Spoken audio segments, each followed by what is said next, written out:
පලාවෙල ඊට පස්සේ පේනවා කරංගොඩ පැත්ත කරංගොඩ පොඩ්ඩුනේ අනිත් පැත්ත මේ කන්දේ අනිත් පැත්තේ පොඩ්ඩුනේ තියෙන්නේ උඩ ගියාම උඩට හොඳ පේනවද ඉතින් මේක නේ තේරුම්න්නේ නැහැ නේ මීටින් ගියල්ල දැන් බලන්න යන එකත් එක්ක අපි අරමුණ මොකක්ද ඉන්න මන් තියෙන එක පොඩ්ඩක් පැහැදිලි කරගෙන මේ පොඩි බොයිස් කට්ටියුත් අපි ගමු ලස්සනට වැඩිත් වෙනවනේ මෙතන තියෙනවා වටිනා ජෛව පද්ධතිය උදාහරණ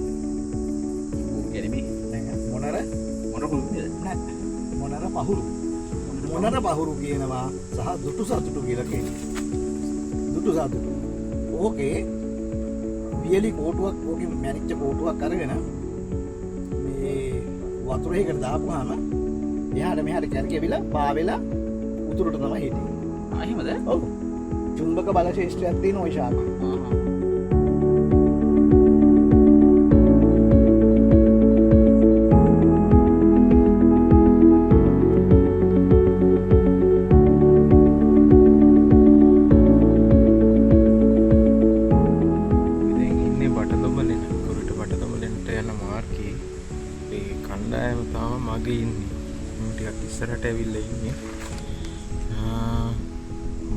කලින් සැරේ සර්වල් වලට එනවට වඩා ගොඩක් පරිසරය වෙනස් වෙලා. මොකද මේ හරිය නම් තියෙන්නේ පෞද්ගලික ගිල්ලම ඒව පාස් කරගෙන තමයි ඉන්න තියෙන්නේ. අපේ කණ්ඩායම තාම මගේ සත්‍ය විතරයි කියන්නේ. තාම පේන්නේ නැහැ.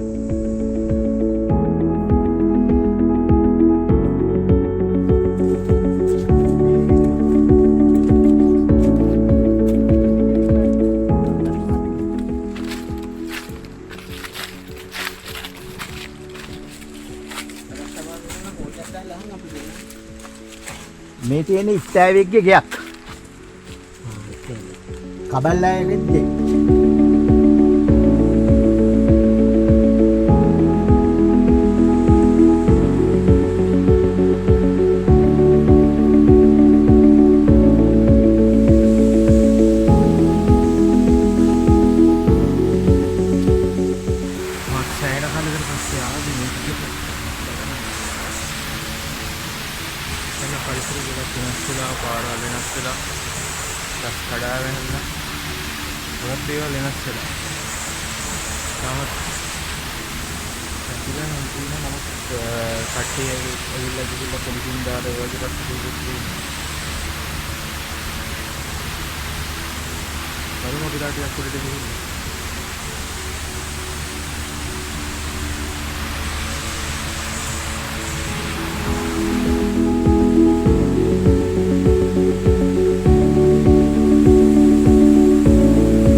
වැඩි දුරක් නැහැ.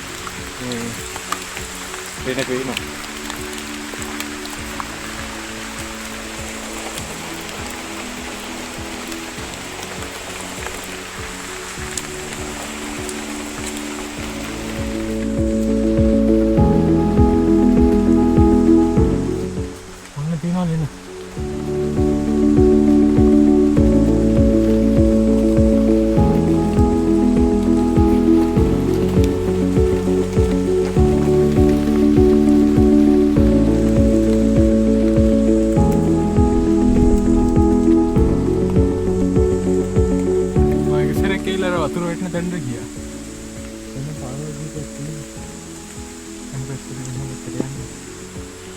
අපි ඒක සරල කියලා මෙතනින් ඉස්සෙල්ලා මුලින් මොනවද පාට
කවුරු හරි ඉස්සලා තියෙනවා.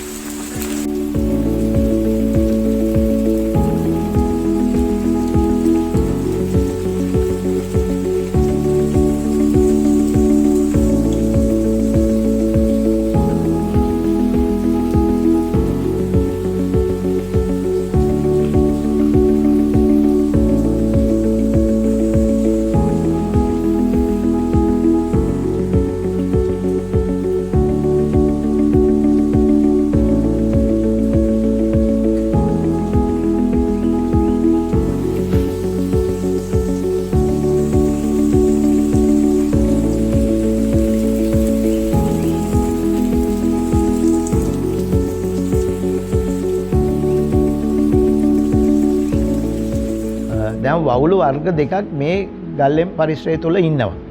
එකක් ගල්ලෙන තුල සිටින වවුලන් සහ ගල්ලෙනින් ඉදිරිපිට සහ අවට ගස්වල ඉන්න වවුලෝ. ඒ ගල්ලෙන ඇතුළේ ඉන්න වවුලන්ට කියනවා කයිරොප්ටෙරා එහෙම නැත්නම් කිරි වවුලෝ කියලා. ගල්ලෙනෙන් පිට ඉන්න වවුලන්ට කියනවා මෙගා කයිරොප්ටෙරා එහෙම නැත්නම් මහ කඹයෝ කියලා.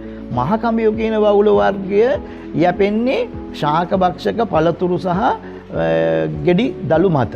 නමුත් මේ කයිරොප්ටෙරා කියන කුඩා වවුල වර්ගය යැපෙන්නේ කෘමියෝ මදුරුවෝ එතනින් ගියාම වෙනත් මේ කෘමි සතුන් ආහාරයට ගන්නා සහ සලබයෝ සමනලයෝ වගේ සතුන් ආහාරයට ගන්නා කොට්ටාසියක් තමයි මේ කයිරොප්ටෙරා කියන වවුල් විශේෂය. ඉතින් ඇත්තටම මේ කයිරොප්ටෙරා කියන වවුල් විශේෂය අපේ මදුරු පාලනයට ඉතාම වටින මේ වවුල් විශේෂයක්. ඒ නිසා හවස 5ට 6ට ඔය ගෙවල් වත්තේ මිදුල වටේ අවට කැරගෙනවා නම් වවුලෙක් කුඩා වවුලෝ කිරි වවුලෝ ඒගොල්ලෝ පන්නන්න එලවන්න හොඳ නැහැ. ඒගොල්ලෝ හැමතැනම පියාඹලා ඉන්න මදුරුව ටික ඔක්කොම ආහාරයට අරගෙන ඒක භක්ෂණය කරනවා. ඒක අපිට අපේ ලෙඩ රෝග පාලනයට බොහොම අතිශයින් වැදගත් වෙනවා. තවත් විශේෂ තැනක් තියෙනවා මෙම ගල්ලෙනේ මේ තියෙන කැල්සියම් කාබනේට් ස්තර. මේ කැල්සියම් කාබනේට් ස්තරය මේ පහළට යන කල්ම තියෙනවා. පහළ ඉඳන් මේ ගල්ලෙනේ දිගටම මුවදොර දක්වාම විහිදෙනවා මේ කැල්සියම් කාබනේට් ස්තරය. ඒකට හේතුව මේ ගල්ලෙන ආග්නේය පාෂාණයෙන් පෘථිවිය නිර්මාණය වෙන හැදිච්ච වෙලාවේ ඒ මූට්ටු දෙකක් අතරින් ජලය අවුරුදු මිලියන ගණනාවක් අවුරුදු ලක්ෂ ගණනාවක් ජලය ගලා යාමේ හේතුවෙන් ඒ ජලයේ තියෙන කැල්සියම් කාබනේට මැග්නීසියම් පොටෑසියම් වගේ දේවල් මේක තැම්පත් වෙලා ඒ ජලයේ ගලා යන කාන්දු වෙන විවරය වැහිලා ඒව තැම්පත් වෙලා දැන් මේක ඒ ආකාරයට තැම්පත් වෙලා තියෙනවා. බැරි වෙලා හරි තවත් වතුර ගලන්න ගත්තා නම් මේවා බිමටම එනකල් එනවා හිරි ටැඹ සහ හිරි ලඹ හැටියට පසු කාලීනව ඒවා වර්ධනය වෙනවා. ඒ තත්ත්වය ඇවිල්ලා නැහැ. මේ ඒ සියලුම ජලයේ ගලා එන ඒ සිදුරු ඔක්කොම වැහිලා ගිහිල්ලා දැන්. ඒක නිසා මේක තවදුරටත් ආරක්ෂාව තහවුරු වෙනවා. ඔව් දැන් මේ අර මම කිව්වේ ගල්ලෙන ඇතුලේ අතීත කාලයේ වෙච්ච සිද්ධියක්. ඒක දැන් වැහිලා ගිහිල්ලා නමුත් තාමත් මෙතන මේ ගල් පැල්ම ඔස්සේ ජලය ගලා බහිනවා. තව අවුරුදු මිලියන ගණනාවක් ගියාම මේකෙත් ඒ කැල්සියම් කාබනේට් ස්තරය ඇවිල්ලා වැහිලා ගිහිල්ලා මේ ගල් කපොල්ල වැහිලා යයි. ඉතින් මේ ගල් කපොල්ලෙන් එන මේ ජල ස්තරයෙන් තමයි මේ මෙතන වර්ණ ගැන්විලා දියසෙවල් හැදිලා කැල්සියම් කාබනේට් මද වශයෙන් මේ කාන්දු වෙලා ඇවිත් තියෙනවා. අර කැන්ඩියන් ඩාන්ස් වගේ වෙන ස්ත්‍රීරුවක් තමයි මේකේ තියෙන්නේ. නමුත් මේ නාරිලතා මල නෙවෙයි නාරිලතා මල් තියෙනවා. ඒක තියෙන පල්ලෙහා. මේක තමයි බලංගොඩ පොයින්ට් කියන ගල් ආයුධය. මේ තියෙන්නේ. මෙන්න මේ අතට ඔක බලන්න. මේක තමයි ඕක තමයි ලෝකයේ තියෙන හොඳම ගල් ආයුධය වලින් එකක්. බලංගොඩ පොයින්ට්. ඒක ලංකාවේ එකක්. බලංගොඩ පොයින්ට් කියන්නේ ලංකාවේ ගල් ආයුධයක්. මේවා මේ තිරිවනා පතුරු ආයුධ. මේවා මේ කොහෙන් හම්බෙච්චවද? මේ පල්ලෙහා වෙලෙහි හම්බෙච්ච ඒවා. දැන් ගල් ආයුධයක් කියලාම කියන්න මේක විශේෂයි ඕකේ තියෙනවා. බලන්න කැපුම්දාරයක් එක්ක මේ කැපුම්දාර ෂාප් කරලා තියෙනවා. ඒක මොට වෙලා තියෙනවා. ඊට පස්සේ ඒවයි තියෙනවා මේ වෙනම මේ හඳුනා ගැනීමේ ලක්ෂණ. මේ සමමිතිකයි කොන්දක් තියෙනවා දෙපැත්තට බෙදලා තියෙනවා. මේක හදන්න සෑහෙන මාසියක් යා දරන්න ඇති. මේක මේ ටූල් එකකට ගහලා ඊතලේ වගේ දාලා අමුණලා එහෙම අරින්නත් පුළුවන්. එහෙම යවන්න පුළුවන් හෙල්ලකට වගේ ඒක පාවිච්චි කරන්න පුළුවන්. මේකෙන් මෙහෙම අල්ලගෙන කපන්න පුළුවන්. මේ ඇනලා ගින්දර ගත්ත එකක පොයින්ට් එක තියාගත්ත එක. ආන්න හරි. ඒ ගින්දර ගත්ත පොයින්ට් එකක් තිබ්බ එකක්. මේක එකයි දැන් මේක තමයි අත්පොරව. මේ ඇඟිල්ල තිබ්බ තැන. මේ ඇඟිලි මෙහෙම තිබ්බා. දෙබලක් කපලා මේකට බස්සනවද? නෑ මේක අතේ තියලා ගහන්නේ.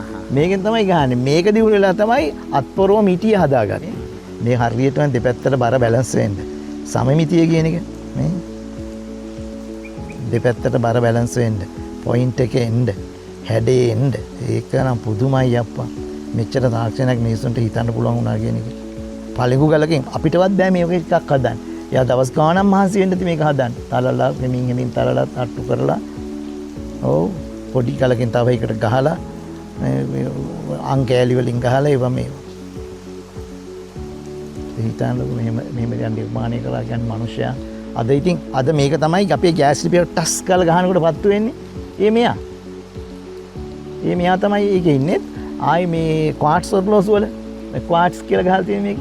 ඒ ක්වාට්ස් කියන්නේ මේන් චූටි කෑල්ලකින් තමයි විද්‍යුත් සන්නායනයට හයි කරලා තියෙන්නේ. එතනින් තමයි අරන්ට ගියාට මෙයාට පාස් වෙන්නේ. ඔව්. ඒ ක්වාට්ස් ඔර්ලෝසු වල ඒ ක්වාට්ස් කියන්නේ මේවත් ක්වාට්ස් නේ.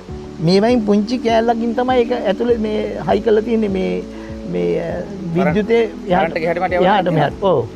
එතකොට මේක තමයි ගන්නෙ චූඩමාණික්කයට. චූඩමාණික්කයට මේක ගන්නෙ මේකට ඔව් මේක පළිඟුනේ.